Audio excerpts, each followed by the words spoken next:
এবং বাংলাদেশ সড়ক পরিবহন শ্রমিক ফেডারেশনের সভাপতি জনাব উবায়দুল কাদের, আপনাকে আমাদের অনুষ্ঠানে স্বাগত জানাই। আপনি আমাদের সময় দিয়েছেন সেজন্য শুভেচ্ছা ও কৃতজ্ঞতা জানবেন। আমাদের সাথে আরো থাকছেন ডক্টর মোহাম্মদ ইউনুস। ডক্টর মোহাম্মদ ইউনুস, আপনাকে আমাদের অনুষ্ঠানে স্বাগত জানাই। আমাদের সময় দিয়েছেন সেজন্য শুভেচ্ছা ও কৃতজ্ঞতা জানবেন। জনাব উবায়দুল কাদের, আমরা একটু আপনার কাছ থেকে এটিও জানতে চাইবো, আওয়ামী লীগের হাজারো নেতাকর্মী পালিয়ে গেছেন ভারতে, ঢাকার বদলে যেন কলকাতায় আড্ডা দিচ্ছেন, ঘরের মাঠে বাদাম চিবুচ্ছেন, যে শেখ হাসিনার পার্লামেন্ট নাকি এখন কলকাতায়, শেখ হাসিনার ক্যাবিনেট সদস্যরা কি সত্যি এখন দিল্লিতে? জনাব উবায়দুল কাদের, এই বিষয়টি আপনার কাছ থেকে একটু জানতে চাইবো আমরা। চলমান বিচার থেকে নিজেকে বাঁচানোর লক্ষ্যেই তিনি এই ধরনের রাষ্ট্রবিরোধী বেআইনি অপরাধমূলক কর্মকাণ্ডের আমরা নিন্দা করছি এবং প্রচলিত আইনে তার বিরুদ্ধে ব্যবস্থা গ্রহণের জন্য ডক্টর মোহাম্মদ ইউনূস সরকার সহ সংশ্লিষ্ট সকলকে অনুরোধ জানাচ্ছি। জনাব উবায়দুল কাদের, মাফিয়া বাহিনী যারা গত 15 বছর ধরে তার হুকুমে মানুষ ধরছে, কুচকাটা করছে, সবগুলি ইনস্টিটিউশন, মানুষগুলির কথাও মনে পড়লো না এতিম লীগ জননী শেখ হাসিনা। আজকে ইউনূস কত নির্লজ্জ, তিনি ভারতকে অনুরোধ করেন শেখ হাসিনাকে থামাতে। শেখ হাসিনা আক্রান্ত, আক্রমণকারী নয়, তাকে থামাবে। আক্রমণকারীদের থামান, যাদের সঙ্গে আপনি দেশের অভ্যন্তরীণ বিষয়ে হস্তক্ষেপের জন্য বিদেশিদের প্রতি আহ্বান জানান ডক্টর। এই ইউনূস আমাদের জাতীয় স্মৃতিসৌধে যায়নি, এই ইউনূস আমাদের শহীদ মিনারে যায়, করোনা জাতীয় কোন দুর্যোগে এই দেশের মানুষের পাশে ডক্টর ইউনূস আমাকে যখন মন্তব্য করতে বলেছে তার সম্পর্কে আমি বলেছি তিনি আমাদের সুখে নেই, দুঃখে নেই, কষ্টে নেই, দুর্যোগে নেই।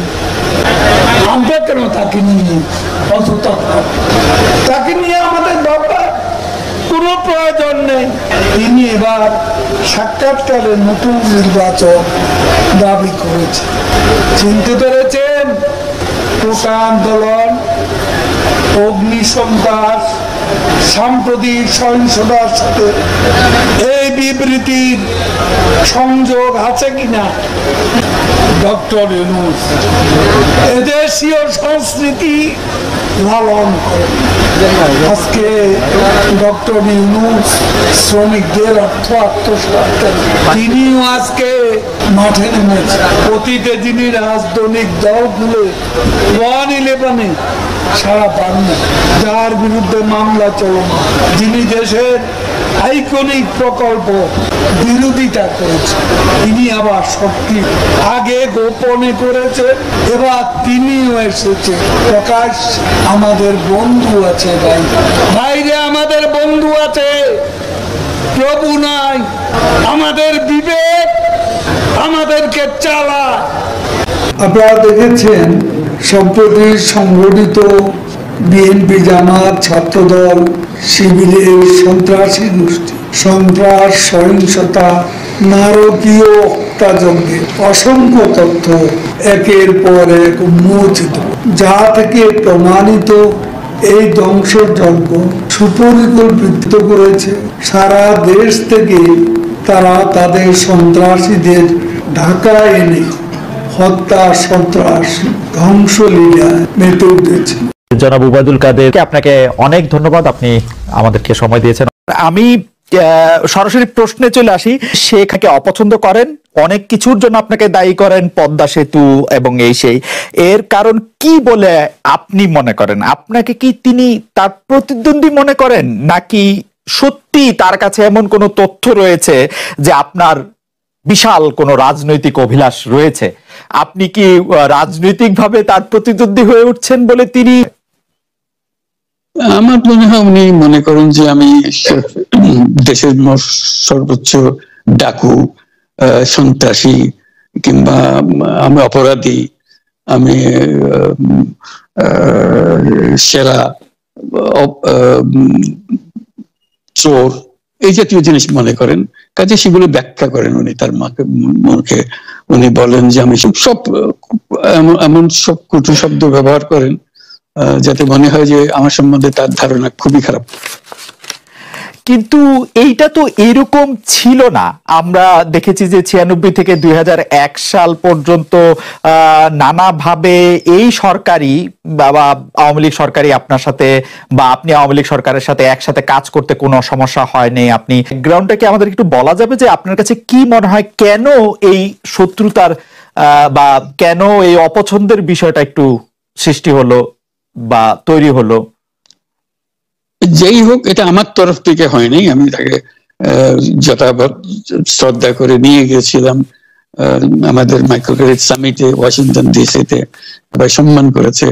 কারণ এই মাইক্রো ক্রেডিটটা তখন পৃথিবীর সামনে আসছে, বড় আকারে আসছে, এবং এটা বাংলাদেশের অবদান হিসেবে সবাই স্বীকৃতি দিচ্ছে।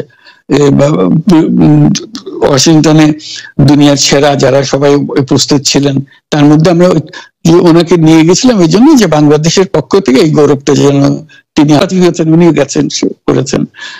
কাজে এটা স্বাভাবিকভাবে এই সম্পর্ক থেকে যাওয়ার কথা ছিল, কিন্তু কি কারণে এটা ঘাটতি হতে আরম্ভ করলে বুঝতে পারলাম না।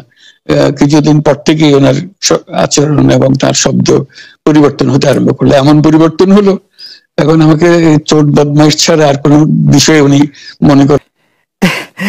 আসলে এটা নিয়ে কথা বলাটা একটু বিব্রতকরই, কিন্তু কেউ কেউ এটা বলে থাকেন যে বিশেষ করে যে 2007 সালে যে 111 সরকার আমরা যাকে বলি, তাদের যে বিরাজনীতিকরণের একটি চেষ্টা, সেই চেষ্টার মধ্যে আপনার অংশগ্রহণ আছে কিনা। যদিও বারবার বলা হয় যে আপনি আসলে সেই ক্ষমতাটা দখল করতে চেয়েছিলেন, অথচ আমরা উল্টা শুনেছিলেন, তাদের মুখেও শুনেছি যে আপনাকে আসলে অফার করা হলো, আপনি সেটি ফিরিয়ে দিয়েছিলেন। কিন্তু কেউ কেউ আবার বলে থাকেন আপনি একটা লম্বা সময়ের জন্য চেয়েছিলেন। এইটি কি একটা কোনো কারণ হতে পারে? এই ব্যাপারটিকে আমাদের দর্শকদের জন্য মানে বা ইয়েদের জন্য একটু আপনি পরিষ্কার করবেন যে আপনি আসলে রাষ্ট্রের সর্বোচ্চ ক্ষমতায় বা রাজনীতির জায়গায়, দেশ পরিচালনায়, সেগুলিতে আপনি না, বা ওই জায়গা থেকে যদি চাইতাম খালেদ, যদি চাইতাম, তখন যখন মিলিটারি আমার বাসায় এসে বসে রইল সারা রাত আমাকে রাজি করানোর জন্য, আমি তো লুফে নিতাম। রাজি করানোর জন্য বসে থাকতে হবে কেন? আমি যদি ক্ষমতায় চাইতাম, বলি আর চলেন চলেন, কি করতে, কি কোন জামাটা পড়তে হবে দেখিয়ে দেন, এখনই যাচ্ছি। করেছি, সারা রাত ধরে তর্ক করেছে যে না ভাই আমাকে দিয়েন না, আমি এই কাজের উপযুক্ত না, আপনারা অন্য লোক খোঁজেন। তারা আমার উপরে মন ঠিক করে ফেলেছে আমাকে দিতে হবে। আমি বারে বারে বলতেছি তাদেরকে, তারা নিরাশ হয়ে ফিরে গেল, বললো যে সকালবেলা আবার আসবো, সকালবেলায় আসলে তখন আপনি আমাদেরকে বলেন যে রাজি আছেন। তো এটা এমন কিছু না যে মনের মধ্যে সন্দেহ রেখে, দ্বন্দ্ব রেখে আপনাদেরকে বলছি, অত্যন্ত পরিষ্কার ভাবে আপনাদের কাছে বলছি। ঠিক আছে, তা না হলে তো আমি সঙ্গে সঙ্গে রাজি হয়ে যেতাম। খেয়ে ছাড়ে যে আপনাকে দেশের পুরো সরকারের প্রধান হবার জন্য আহ্বান জানাচ্ছে, বাংলাদেশে এরকম কয়জন মানুষ আছে বলবো যে না আমি এই দায়িত্ব গ্রহণ করব না? আমি তো করলাম সেটা, এখন আমার নামে বলা হচ্ছে 10 বছর। প্রশ্ন হচ্ছে আগামীকাল সকালবেলা আপনি শপথ গ্রহণ করবেন, এই কথা। আমি বলছি না, করবো না। তারপরে এরপরে তো কয় বছর, কয় কাণ্ড। আমি 10 বছর দিয়ে কি করবোটা কি? আমি 10 বছর দিয়ে, আমি তো বলছি আমি এই কাজের জন্য নই। দেশে আমার দেশ পরিচালনা করা আমার দায়িত্ব না, আমার কাজ না, আমি জানি না এটা কিভাবে করতে হয়, আমি যেটা জানি সেটা করি। Make sense. আপনার মেয়ে মনিকা ইউনুস সম্প্রতি একটি সাক্ষাৎকার দিয়েছেন CNN এ, সেখানে আমি তাকে একটু যদি অনুবাদ করি তাহলে সেরকম পড়তে পারবো যে আমি তাকে উদ্ধৃত করছি যে কোনো এক সময় প্রধানমন্ত্রী শেখ হাসিনা ও ডক্টর ইউনুস একসঙ্গে কাজ করেছেন। আমি আশা করি সেই সময়টা আবার ফিরে আসুক, গুলোর ভালোর জন্যই নয়। যদি তারা আবারও একসঙ্গে কাজ করেন তাহলে সেটা চমৎকার হবে। এই মনিকা ইউনুসের এই আশা কি আপনারও মানে একই রকম আশা কিনা যে প্রধানমন্ত্রী শেখ হাসিনা এবং ডক্টর ইউনুস একসঙ্গে কাজ করলে আরো কিছু চমৎকার, এরকম কি? এটা কি এখন আমার জন্য করা যাচ্ছে না যে আমি নারাজ, যে করতে চাই না? তুমি ভাবখানা এমন করছো যে আমি আপত্তি করছি, আমি কাজ করতে চাই না। আমাকে যে বললাম চোর বদমাইশ করে রেখেছে, সেখানে কাজ করার তো কথাই ওনার রাগ উঠে যায়। আমাকে সুদখোর না বললে ওনার মন তৃপ্ত হয় না। আমাকে চুবিয়ে না ডুবালে, পদ্মা নদীতে আমাকে চুবিয়ে না ডুবালে ওনার মধ্যে শান্তি আসে না। ঠিক আছে, আমি কি করে বলবো? ওনাকে বলতে তো হবে, ওনাকে যদি কিছু বলতে হয়। ওই পদ্মা ব্রিজ সম্পর্কে যে কথাটা সরকারের উচ্চ মহল থেকে এটা বলা হয় যে আপনি আপনার ক্ষমতা ব্যবহার করে বা আপনার পরিচিতি ব্যবহার করে বা আপনার যে একটা সাংঘাতিক রকমের গ্রহণযোগ্যতা সারা দুনিয়াতে আছে, যেটি আসলে ওয়ার্ল্ড ব্যাংক সহ অন্য জায়গায় আছে, সেটি দিয়ে আসলে আপনি না পায়, সেটির জন্য আপনি চেষ্টা করেছেন। এই ব্যাপারটা নিয়ে কি আপনি একটু কিছু বলবেন, যে এটা আপনার বিরুদ্ধে একটা অভিযোগ? কি বলবো, এটা বলো, এটা হাস্যকর একটা কথা মুখ থেকে বলে ফেললো চোর ডাকাতের মতো, এটাও আরেকটা বলে ফেললো, এটাই সত্য হয়ে গেল। আমরা যে বারে বারে বিবৃতি দিলাম তখন এটা প্রশ্নই উঠে না। আমরা বাংলাদেশের নাগরিক হিসেবে আমরা গৌরব করে আমরা একটা সেতু বানাতে পারবো, এটার জন্য আমরা সবাই চাই। কাজে এটা তো